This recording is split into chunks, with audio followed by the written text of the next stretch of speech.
Hey everyone, Seth Laird here at The Quest for 300, and the title of this video is How Supplement Companies Screw You Over. Today, I'm going to focus in on pre-workouts. Here's my pre-workout right here. Took the label off so I don't get sued, but this is a common pre-workout that a lot of people buy at health food stores. I'm not going to say which one, but I think we all know what I'm talking about. I just want to educate people on some of the knowledge that I received on the inside of the supplement industry. That way you can be a more well-informed customer, and if you want to spend the extra money on a supplement, you'll at least have the knowledge to go with it so you make a wiser decision.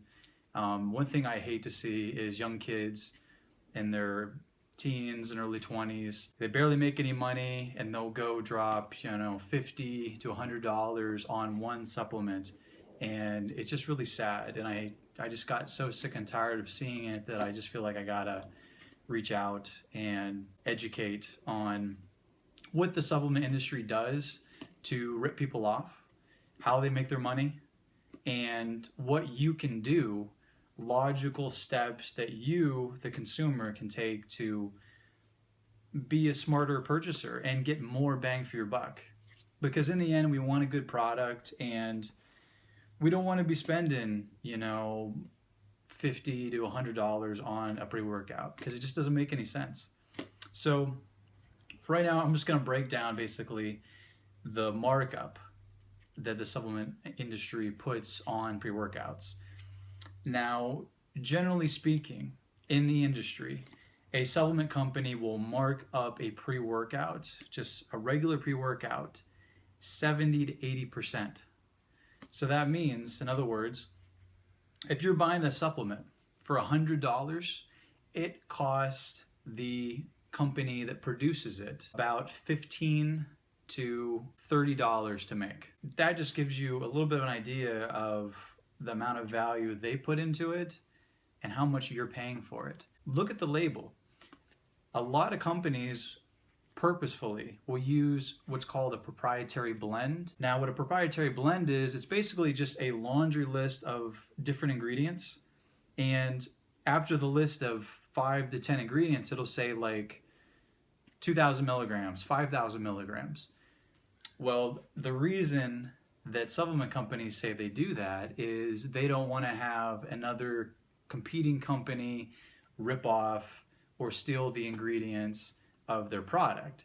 But the real reason why, and the more logical reason why, is the supplement company itself, it doesn't want the consumer to know exactly how much of each ingredient is in it, because if the customer knew that out of that maybe 1,000 milligrams or 2,000 milligrams, that 50% of that total is caffeine, which is one of the cheapest supplements to put in it, then the person will look at it and go, there's no way I'm going to pay $60 for that. It doesn't make any sense.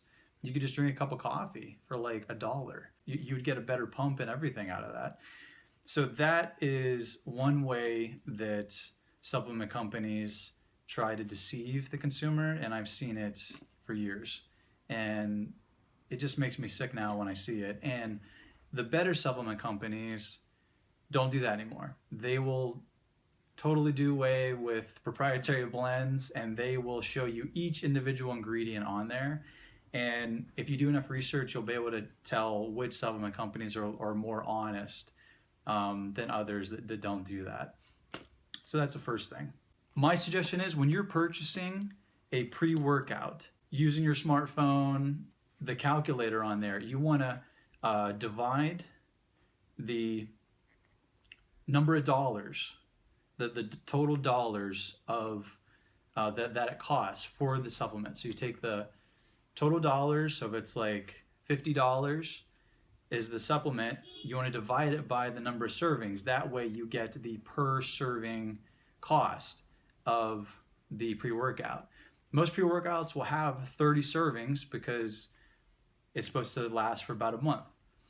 So my suggestion is a reasonable cost per serving for a pre-workout for what you're going to be getting anywhere. You don't want to go any more than $1. And I know that's really hard to find, but based on the type of supplement ingredients that they use, it's the most logical buy.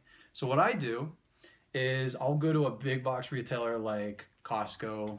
Some people go to Sam's Club, and they'll buy a large quantity. So the larger the quantity of a supplement you buy, you'll notice the cheaper per serving it is. That's one way to cut down on cost and not get screwed over.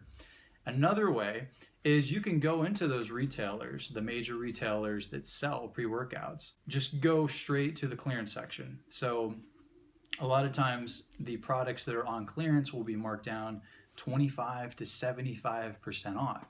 So by having that happen, you're basically knocking out the markup that the supplement company puts on. So you're basically buying it at wholesale, which is even better than $1 serving. It's like, I got this for like 25 cents a serving, which is crazy. That's because I'm a smart purchaser. I know what time of the month to go and where to go.